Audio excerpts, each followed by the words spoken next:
Ana Lúcia Fonseca, minhas convidadas maravilhosas. Boa noite, Valdete, Lourdes, bem-vinda. Vamos Boa entrando. noite. Saudades do meu coração. Boa Minhas noite, lindezas. pessoal.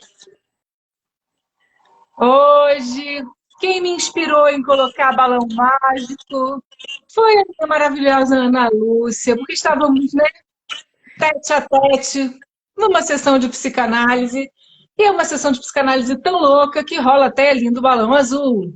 Exatamente. A gente pega carona na cauda do cometa. A gente pega carona na cauda do cometa, escangalha com os traumas tudo, né? Isso aí. Defenestra com a tristeza, né? Exatamente. Vamos defenestrar a tristeza. E tamo que tamo. E cadê Kelly, gente? Kelly não entrou. Kelly, cadê tu, mulher? Ela tá aí. Deve estar conexão. É, Conexão pode da ser. internet. Aqui, ó, já tinha convidado. Entra, Keloca. Bora, bora, bora. Bora escangalhar tudo. Vamos ver se ela entra. Lindona! Boa noite! Cheguei! Boa noite. Eu tinha te convidado, mas eu falei, o que está acontecendo? Alguma coisa aconteceu no Reino da Dinamarca, mas agora estamos aqui. Todas as três, né? É uma honra para mim estar aqui com elas, né? Mulheres maravilhosas, como a Fátima Souza colocou aqui, mulheres empoderadas. E fazendo uma pequena introdução, nada do que eu faço é muito pequeno, quando se diz a questão do falar, mas eu vou tentar.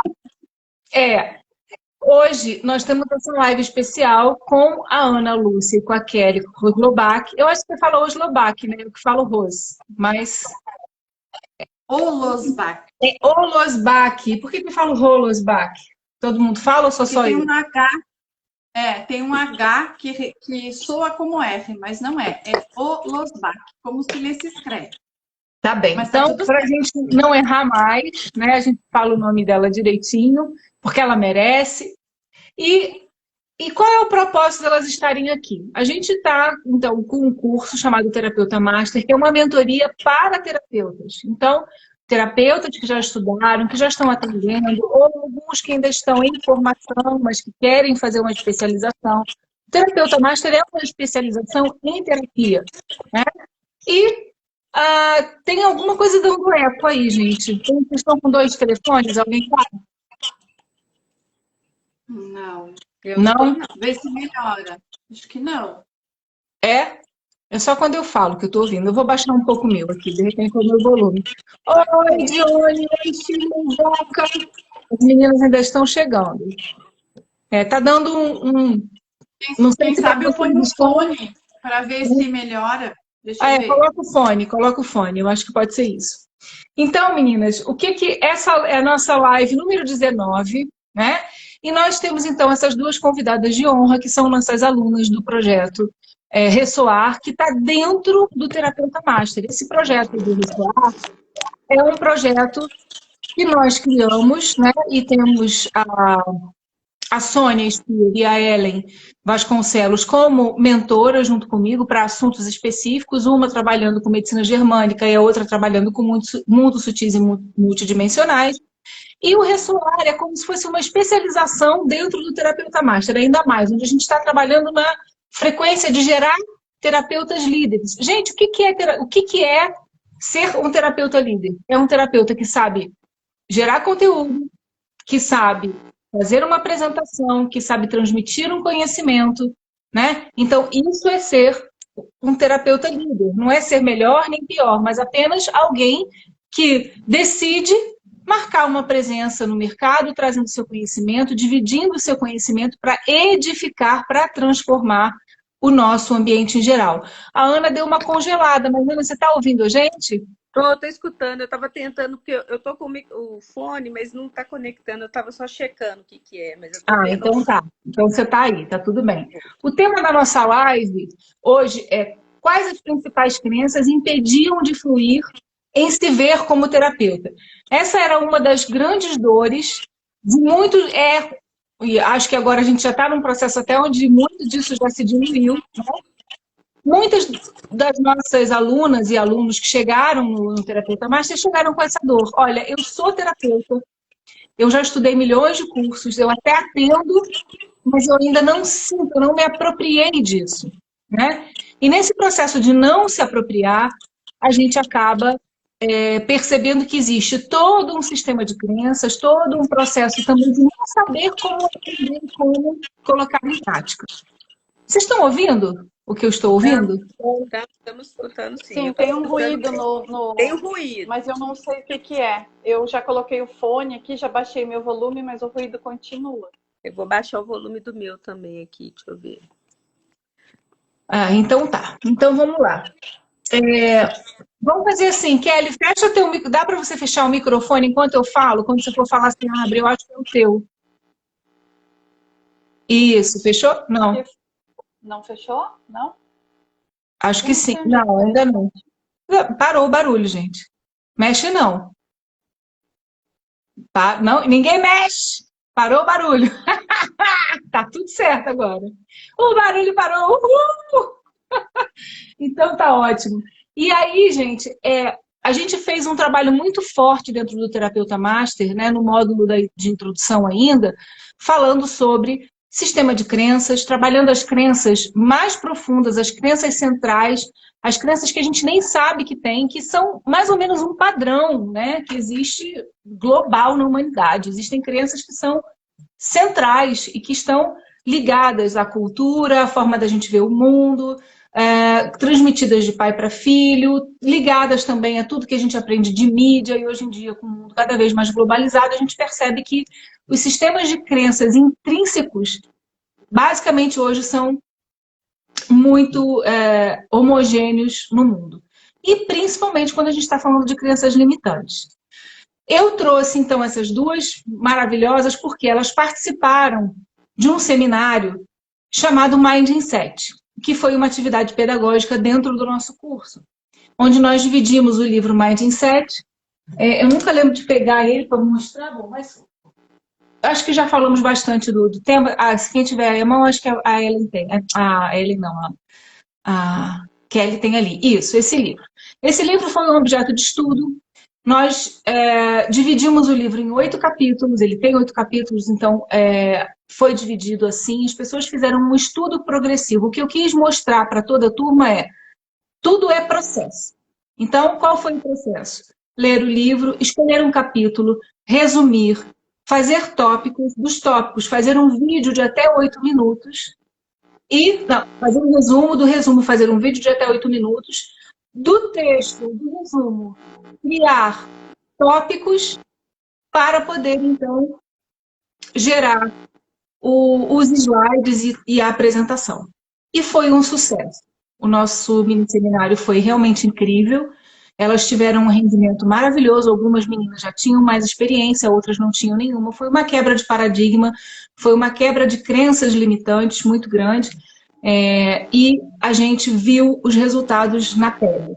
A apresentação da Kelly e da Ana foram incríveis.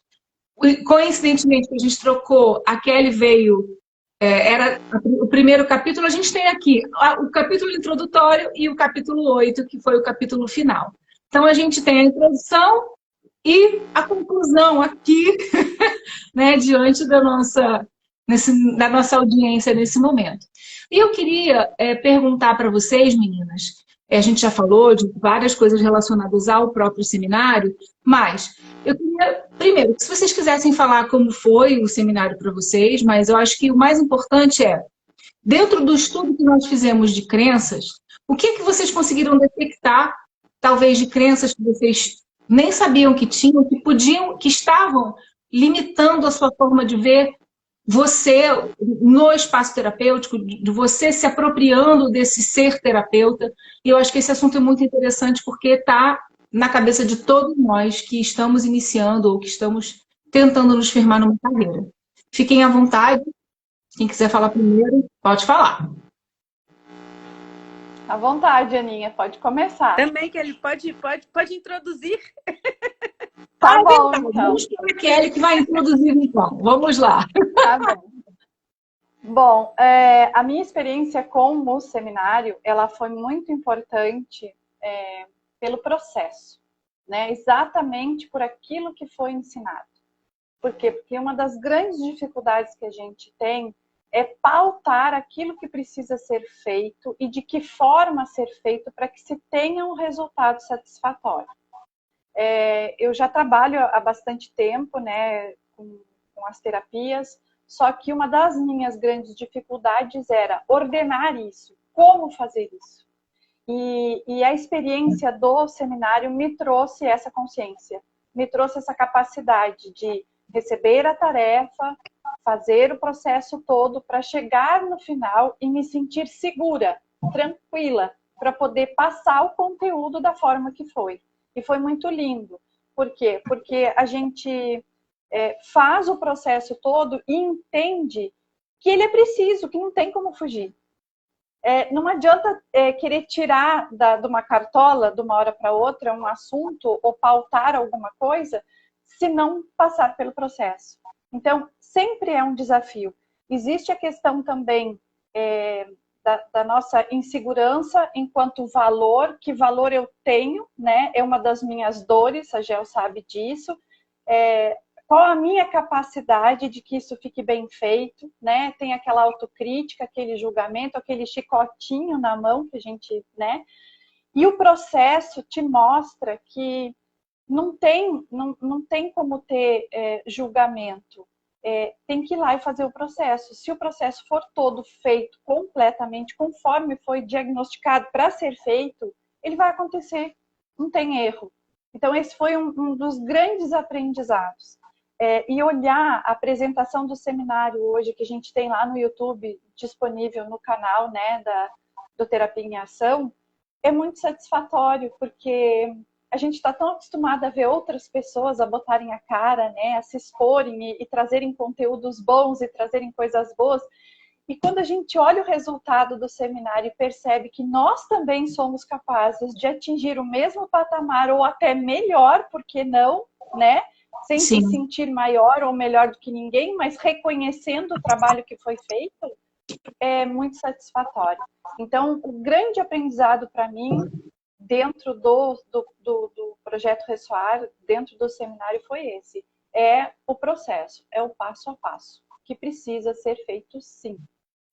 Isso que você está falando, Kelly, é muito importante, porque toda vez que a gente fala com o terapeuta, qualquer profissional ou qualquer pessoa que almeja, que tem um objetivo. Hoje a gente vive uma sociedade, a gente falou muito disso, né? Uma sociedade líquida, que é tudo muito rápido, tudo muito imediato. Então as pessoas perderam a noção de processo, né? Então eu brinco assim, Deus fez o mundo em 7 dias, ele podia ter feito o mundo num dia só, né? Ele foi fazendo ordenadamente, passo a passo, no processo da criação tinha ordem, né? E por que a gente acha que vai chegar em algum lugar, cumprir um objetivo sem passar pelo processo? Então, a dor de muitas pessoas também passa por isso, porque elas olham um modelo, olham alguém que construiu alguma coisa e falam, eu quero aquilo. E aí elas tentam aquilo sem passar pelo processo. E aí elas não obtêm o resultado. E aí elas entram em frustração. E aí quando você diz para elas, olha, tem um processo, dá muito trabalho, então eu não quero. Então, isso também acontece. Eu não quero ter o trabalho, eu não quero fazer, mas eu quero ter por exemplo, a Kelly começou a fazer várias lives, ela faz lives toda semana, foi desenvolvendo, né, a forma dela de colocar os conteúdos, foi saindo muito bem, usou a técnica que ela aprendeu lá de como organizar os conteúdos, mas a criatividade de escolher o conteúdo é dela, e tem um trabalho, ela escolheu o conteúdo, ela foi lá, estudou, organizou, preparou toda a casa, tem um horário, gente, tudo tem um preço a pagar. Tudo tem um preço a pagar. E essa sociedade imediatista, isso é uma das coisas, uma das crenças limitantes que atrapalham a vida de muitos terapeutas. Querer tudo rápido e imediatamente. No caso de terapeutas, a gente precisa entender também que existe um outro processo, que não só esse processo que a gente está falando, mas existe o processo de estar pronto emocionalmente para fazer algo. Você está pronto para levar um rojão na cara de um paciente que você está tratando e, de repente, a pessoa...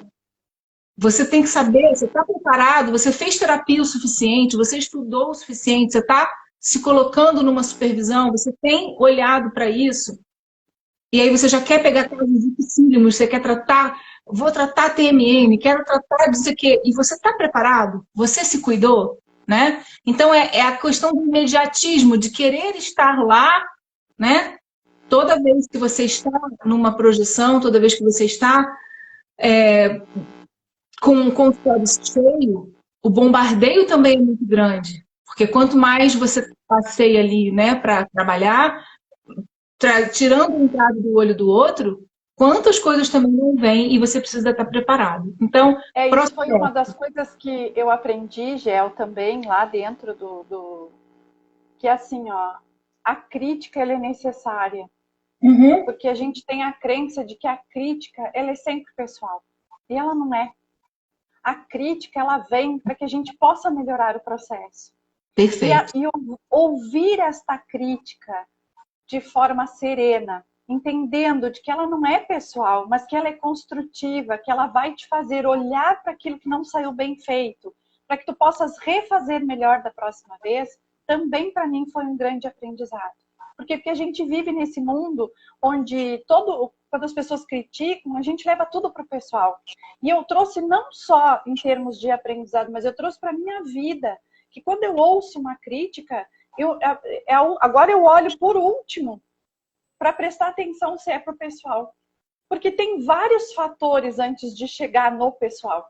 Vários Sim. fatores. Tem o fator da outra pessoa, se ela está bem ou não está, se ela está no dia. Então, assim, ó, prestar atenção no processo de eu posso fazer. Eu mesmo acreditava que eu nunca faria um resumo. Eu não tinha disposição para isso. Fazer eu faço. Eu vi que eu faço. E eu ver que eu consigo faz com que isso me dê mais disposição, que isso me dê mais coragem para poder pegar hoje qualquer livro e resumir. Mas por quê? Porque eu fui desafiada. E a gente precisa entrar nesse mindset de crescimento e Perfeito. se desafiar, né? Perfeito. Então, eu queria chamar a atenção para uma das crenças que a gente tem muito, né? Que é que tudo que dizem para a gente é pessoal. E não é. É olhar com um pouquinho mais de carinho para isso, porque isso traz leveza para a vida da gente.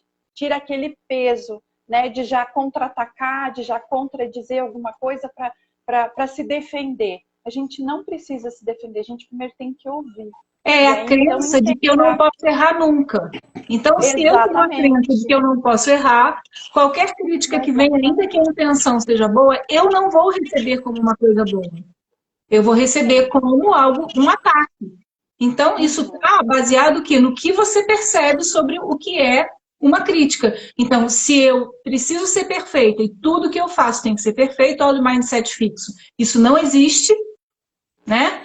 Então, quando eu recebo uma crítica, quando alguém fala, olha, foi ótimo isso, mas presta atenção nisso. Ah, tá querendo me derrubar, tá querendo puxar o meu tapete, tá querendo acabar com a minha alegria. E aí a pessoa não para pensar que se ela olhar para aquele detalhinho, talvez ela vire uma chave muito importante. E aí, quando a gente vai para um mindset de crescimento, e foi isso que você fez, você percebeu assim, não, cara, deixa eu ouvir, né? Procede. Faz sentido? Faz sentido. Não faz sentido, então não é meu. Isso é mindset de crescimento. Eu quero trazer um exemplo, Gel, bem claro aqui, e depois, Aninha, eu juro que eu deixo tu falar, tá? Porque, assim, pode ficar tranquila, Kelly. Eu quero compartilhar, porque assim, ó, é a tomada de decisão, né, Gel? A gente precisa decidir aquilo que a gente quer e prestar atenção naquilo que nós desejamos verdadeiramente. Quando eu recebi um comentário teu a respeito de uma live que eu fiz que tinha muito ruído, lembra de uma meditação? Eu tomei aquilo, eu corri para ver a live porque eu não tinha ido ver a live. Eu salvei ela lá, mas eu não fui ver. Primeiro, cuidado, eu tenho que ir lá e checar se está tudo bem, senão eu tenho que retirar, eu não tenho como deixar aquilo ali. Segundo, tomada de decisão. Qual é o caminho que eu quero seguir? O que eu preciso fazer? Preciso investir num computador novo. Aí mexe na minha crença do valor, sabe? Aquela coisa que o meu valor está ligado a dinheiro. E eu pensei assim, bom, mas se eu estou buscando isso, se eu quero qualidade para o meu trabalho, se eu quero que as pessoas tenham, que olhem para o meu trabalho, que ele seja decente, eu preciso investir. O que eu fui? Fui lá e investi, comprei um computador novo. Como que eu vou pagar? Não sei, o universo provém.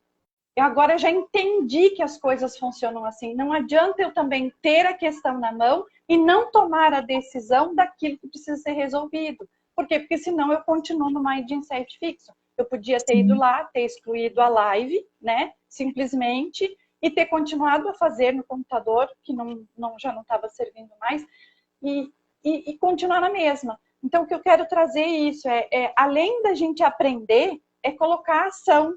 Fazer, ouvir, saber integrar, ir lá e tomar a decisão do que eu quero e fazer o que tem que ser feito. Exatamente. O universo, ele é maravilhoso, ele traz as coisas pra gente. Então, Sim, é ter coragem, né? É ter disposição, se colocar à disposição para que as coisas realmente aconteçam. É isso aí. E é assim, a gente conseguir ouvir, saber aproveitar aquilo que é de bom, transformar, transmutar e melhorar. E aí a gente então está partindo para essa mudança, né, de mentalidade. Eu vi as meninas falando aqui, antes eu tinha minha autocrítica muito alta, eu tinha um patamar muito lá em cima. Depois que a gente passou pelo processo, eu percebi que eu podia baixar um pouco, porque esse patamar muito alto te leva a uma paralisia. Quando eu coloco a coisa num nível muito aqui, eu não consigo agir. E a inação, quer dizer, claro, a gente tem o mundo mental, mas nós estamos na terceira dimensão, onde a gente precisa ir para a concretude. Se eu não consigo trazer para a concretude aquilo que está no meu mental, eu não fiz o meu papel de terceira dimensão. Eu criei um mundo maravilhoso na minha cabeça, mas eu não concretizei, né? Então, aqui a gente precisa pôr a mão na massa e fazer em processos. A gente precisa ter o processo. A Glaucia colocou perfeito. Kelly, estou ouvindo cuidadosamente cada palavra, faz total sentido. E é isso. As meninas estão compreendendo, vocês de fato, o que eu percebo é que vocês de fato fizeram mudanças concretas na vida de vocês.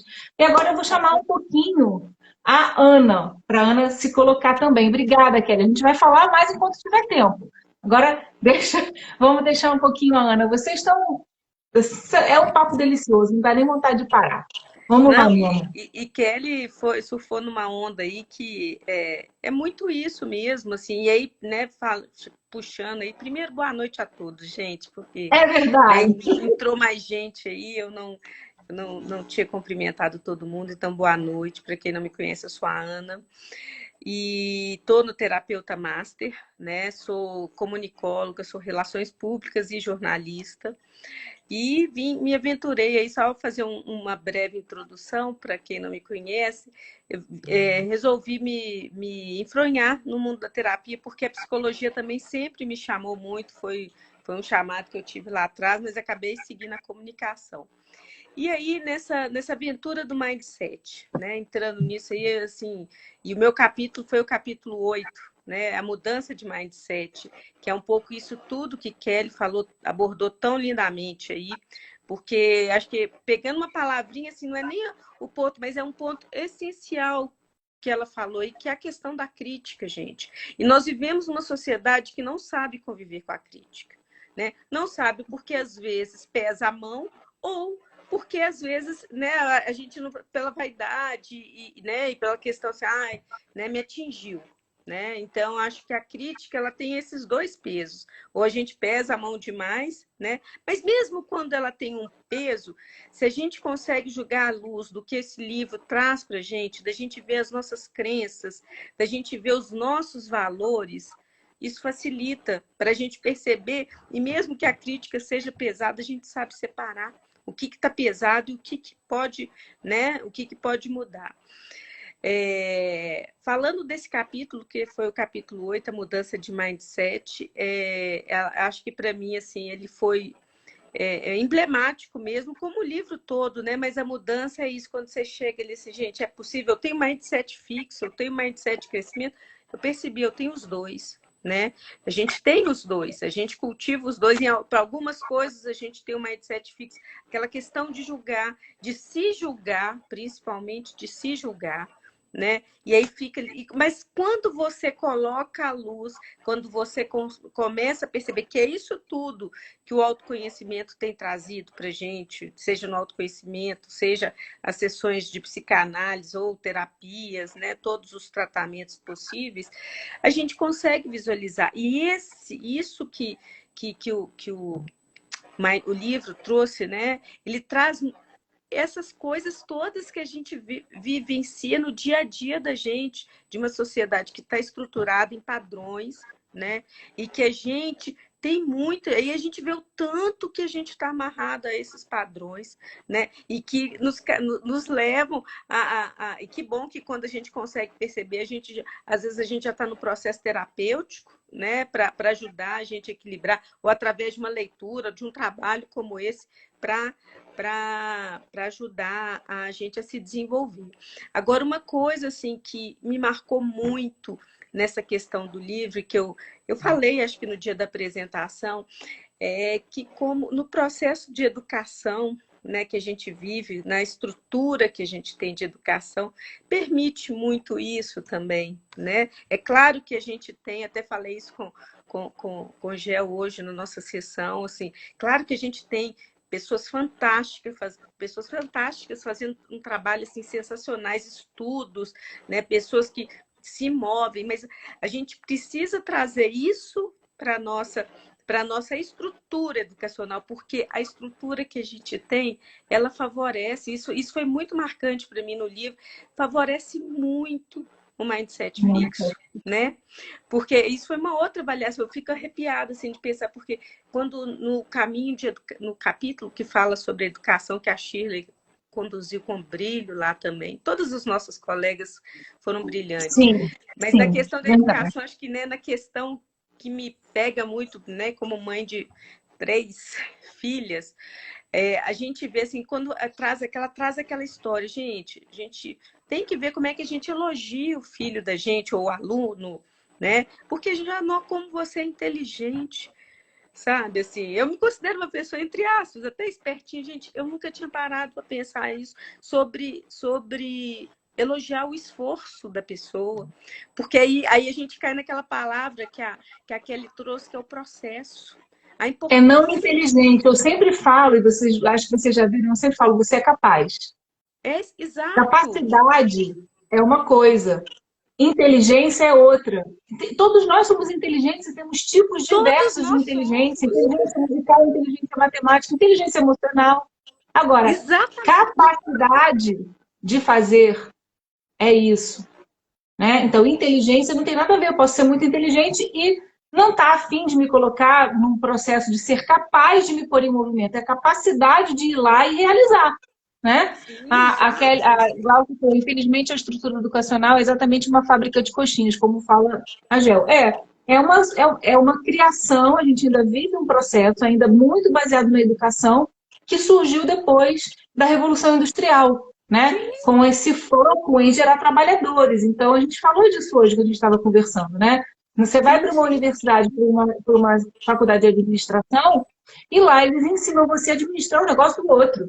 Eles não vão ensinar você a empreender, né? Então, é esse tipo de mentalidade fixa que a gente vive, que é esse padrão de criar pessoas para o mercado de trabalho, para servirem aos empreendedores, as pessoas que são as grandes fortunas.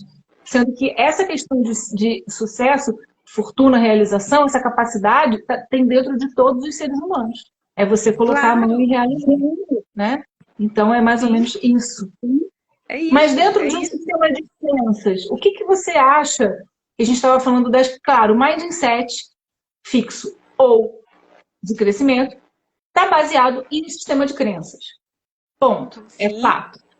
Né? Mas eu queria que você me trouxesse dentro do teu âmbito, assim, o que você percebeu de crença, assim, tinha uma crença assim e eu comecei a enxergar assim depois que eu fiz esse trabalho. Abriu a minha mente nesse sentido. Nessa questão da educação mesmo, isso foi assim, foi uma coisa que para mim, eu falei assim, acho que foi o que mais, sabe, nas crianças, porque assim, ó, você pega, se você pegar as outras crenças, né, às vezes a gente pensa assim, eu não sou capaz, não, eu acho que a gente, por exemplo, assim, se você vai fazer uma dieta, uma reeducação alimentar, ou você vai pegar uma atividade física que seja integrada, de certa forma ali você vai conduzir. Eu sempre desenvolvi isso de uma forma permanente na minha vida. Agora, nessa questão da educação, assim, ela realmente foi uma questão que me fez parar para pensar da forma como eu estou agindo né, com as minhas filhas, principalmente. Entendeu? Isso foi uma coisa que me abriu. Eu falei assim, gente, eu sempre falei muito, eu falei assim, gente, vocês são muito inteligentes, eu sempre elogiei por aí, não embora valorize o processo, tenha certeza que você vivenciar é processo, é etapa, cada momento é um. Isso era um mindset fixo meu. Você estava sempre elogiando pela inteligência, pelo valor da prova, entendeu? Pela nota. Pela nota. E a gente até estava falando disso hoje, né? Por exemplo, se é um assunto que não interessa absolutamente, por que hoje tem tanta criança rotulada de TDAH? Os assuntos não interessam mais, essas crianças são almas novas, elas precisam de um outro tipo de educação, são outras almas, né? E aí elas entram em tédio profundo. E aí o problema está na criança, não está no sistema educacional. E a gente fica, então, cobrando, você tem que tirar nota 5, você tem que tirar nota assado, quando, na verdade, a gente tinha que trazer para elas atividades que mexessem com a criatividade delas. Né? E pegando gancho nisso, assim, porque, por exemplo, essa noção de que a educação ela precisa se revolucionar, eu já tinha essa noção de que, por exemplo, é um tédio, gente, sala de aula, né? A gente precisa, se você pensar assim, ó, uma mochila cheia de livros, né? Claro que livros são sensacionais, gente. Eu estou falando assim, da criança ir carregando aquilo tudo com tanta possibilidade que a gente tem hoje no mundo. Então, isso eu já tinha na minha mentalidade como uma mudança necessária, mas esse condicionamento eu tinha.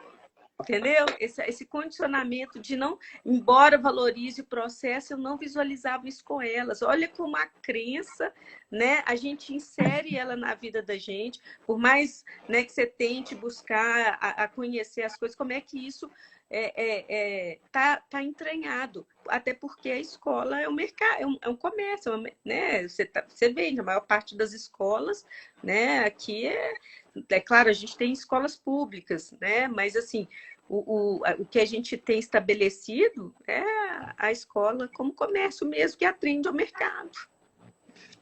É verdade, é exatamente isso. Então, as escolas se adaptam àquilo que o mercado exige e aí a gente vai girando essa grande roda. É um produto. E é por isso que o grande lema do futuro, e eu venho falando com vocês sobre governo, sobre ser donos de si mesmos, cada vez menos a gente está importando a escolarização. Importa o quanto você é criativo, o quanto você é capaz de adquirir conhecimento por si só, o quanto você é capaz de gerar conteúdo. Essa é a nova educação, que não está sendo feita nas escolas, mas pode ser feita por nós mesmos. Né? Então, toda a revolução dessa educação digital é uma necessidade. Imagina que isso é um escape que as pessoas estão criando, porque elas precisam colocar para fora essa criatividade, elas precisam gerar conteúdos. Então, não está mais ligado se você tem PhD disso, PhD daquilo, isso ainda vai ser muito importante para profissões muito especializadas, engenheiro aeroespacial, médico não sei do que. Sim, isso ainda vai ser necessário, mas para outras áreas, para áreas de trabalho, relacionamento, comportamento humano, está ficando cada vez menos, né? É importante que a gente tenha essa colocação. A Shirley falou, e vocês não imaginam quão desafiador é mudar o mindset dos profissionais da área de educação. Imagino, porque está todo mundo formatadinho assim. Eu queria trazer, assim, eu sei que vocês já colocaram, mas eu queria que a gente colocasse para o público que está aqui, uma das crenças que eu mais percebi enquanto a gente fazia os seminários, enquanto eu atendia vocês e dava suporte, tentando entender qual era a dor. Uma das crenças que mais pega é a necessidade de aprovação. Eu preciso ser aprovado. Eu preciso que o outro goste de mim. Eu preciso que todo mundo ache que o que eu faço é bom. Isso é, para mim, de todas as crenças limitantes que um profissional de qualquer área, né, pode ter, e falando especificamente do que eu percebi na área de terapia, essa crença de que eu preciso que todo mundo goste do que eu faço é aquilo que, depois dessa, eu preciso fazer tudo perfeito, são os dois engodos mais destrutivos para que você se mova, né? Então, quando eu acredito que todo mundo tem que gostar de mim e que todo mundo tem que gostar do que eu faço, a primeira rejeição que acontecer, a primeira crítica que vier, eu vou me desmilinguir inteiro, né? E se complementa com essa questão da perfeição, porque também se coloca num patamar de perfeição e aí da decepção ainda maior, pois eu fiz tudo no meu melhor. Quando consegue pôr em prática, né? Quando consegue pôr em prática. E aí vem aquela situação. Isso é muito importante que a gente traga isso, porque como a gente está aqui numa live pública, né? É importante a gente falar dessa questão. Porque essa crença, essa necessidade de que todos gostem de mim, a necessidade dessa nutrição externa, ela vai destruir qualquer possibilidade de você ter uma carreira, não só ter uma carreira de sucesso, mas ser feliz na sua carreira. Né? E olha que louco. E olha que louco. A gente tem essa necessidade de aprovação, em contrapartida, a gente tem a dificuldade com a crítica. Entendeu? Olha isso, Sim. Entendeu? E é assim, é isso, sabe? Porque assim, você quer seguir padrões, às vezes e padrões que muitas vezes não são os nossos, né? Não são porque, os padrões pensa assim, vamos falar de educação. a gente tem aqui dentro. Quando a gente corrige, muitas vezes a gente vê pai, mãe, professor falando assim, a criança faz uma coisa errada. Aí a pessoa fala assim, você é feio. Você está dizendo, eu quebrei esse copo. Que feio que você fez. Então, você é feio. Então, eu sou feio porque eu quebrei o copo. Né? Então, a correção não é assim. Olha, você estava desatento. Você não é. Você estava desatento e acabou quebrando o copo. A consequência disso é que você podia ter se machucado. A consequência disso é que a gente ficou com menos um copo. Vamos tentar ser mais atentos da próxima vez? Isso não mexe na identidade da pessoa. O grande problema é que as pessoas estão sem identidade. E isso cai em tudo que eu tenho falado com vocês sobre governo. Vai parecer maluco. Gente, a gente não pode nem falar que quer governar. Olha lá, megalomania. Megalomania da pessoa. Não é. Gente desgovernada não sabe o que faz da vida. Entende? Gente desgovernada tem necessidade de aprovação. Gente desgovernada não aceita a realidade. Gente desgovernada é perfeccionista, porque não aceita a vida como ela é. Né? Então, essa questão do governo, de trazer para si o poder, e eu tenho falado isso, vou falar todas as lives que eu puder falar. Vocês, não é vós sois deuses? Se eu sou Deus Pai, sou Deus Filho, sou Deus Espírito Santo. Eu sou o dono do ouro e da prata. Eu estou aqui para reinar. E por que eu vou aceitar esse papel miserável de ser coadjuvante da vida? Isso é mais de sete fixo. E o convite que a gente está fazendo no Terapeuta Master aqui é, gente, vamos reinar, vamos fazer essa parte. E tem reino para todo mundo, porque somos todos universo. Entende? Cada um aqui é um universo e pode reinar sobre esse universo. Eu não preciso disputar com um coleguinha. Eu não preciso brigar com ninguém. Eu não preciso me afetar com o sucesso do outro. Eu tenho que olhar para mim, eu vou me governar. Né? Essa noção de governo é muito importante. Eu vou bater o ano inteiro nisso. Eu vou bater o ano inteiro, um ano, gente. Eu vou falar um ano sobre governo. Um ano. Mas isso vem de outra crença também, né, Gel? Assim, porque a gente tem isso, porque assim, o mercado, você tem que buscar o seu nicho de mercado, você tem que competir, você tem que isso, você tem que aquilo, né? E eu acho que é isso que você falou é precioso, assim, porque não tem, gente, se você pensar até falando da lógica do que o mercado fala. Gente, tem espaço para todo mundo, porque você tem frequências diferentes. Aí falando, né, no que a gente estuda e do que a gente vivencia, a gente tem frequências, tem sintonias diferentes. Eu vou me afinizar mais com determinado cliente e hoje, assim, olha, eu ainda não atendo, né? Estou no processo, finalizei o curso agora de psicanálise, tenho, né? Eu já falei com o Gel, tenho uma demanda de trabalho que é muito grande, mesmo assim eu sei que eu vou encaixar e vou começar a qualquer momento, mas eu sei que vai ter aquele perfil de público que eu vou atender, entendeu? E que isso vai ser natural, entendeu? Assim, eu não vejo, acho que essa é uma outra crença dessa fatia de mercado que para esse universo não cabe, esse universo que a gente está falando aqui, não cabe. Não. Entendeu? É aquilo que você fala muito, né? Você fala muito nos nossos encontros, que você não usa até essa palavra solidariedade, mas é partilhar, né? Acho que a gente tem muito e a gente ganha aí com isso, assim, isso é impressionante na vida da gente, a gente ganha com isso. Então essa questão de competir nessa área, eu acho, vou te falar, é ruim. É na ruim verdade, porque né, não Gel? tem nada a ver, né? Não tem nada a ver com a frequência do que a gente tem que instalar. O terapeuta é um filtro, é um filtro de energia. Então, vamos lá, Exatamente. Só Kelly, que pode falar. nós fomos criados, educados a atender a expectativa do outro. Então, nós não temos Exatamente. poder nunca. Nós nunca vamos reconhecer o nosso poder se nós não formos estimulados a entender este governo não como uma presunção, e sim como uma capacidade. Porque eu falo da minha geração, né? Daquilo que nós aprendemos lá em casa e na escola, nós só fomos ensinados a olhar, a atender a expectativa do outro. Como que a gente encontra esse valor? Como que a gente encontra esse governo de saber que tu é capaz e que tu tem poder? E que esse poder não é um poder...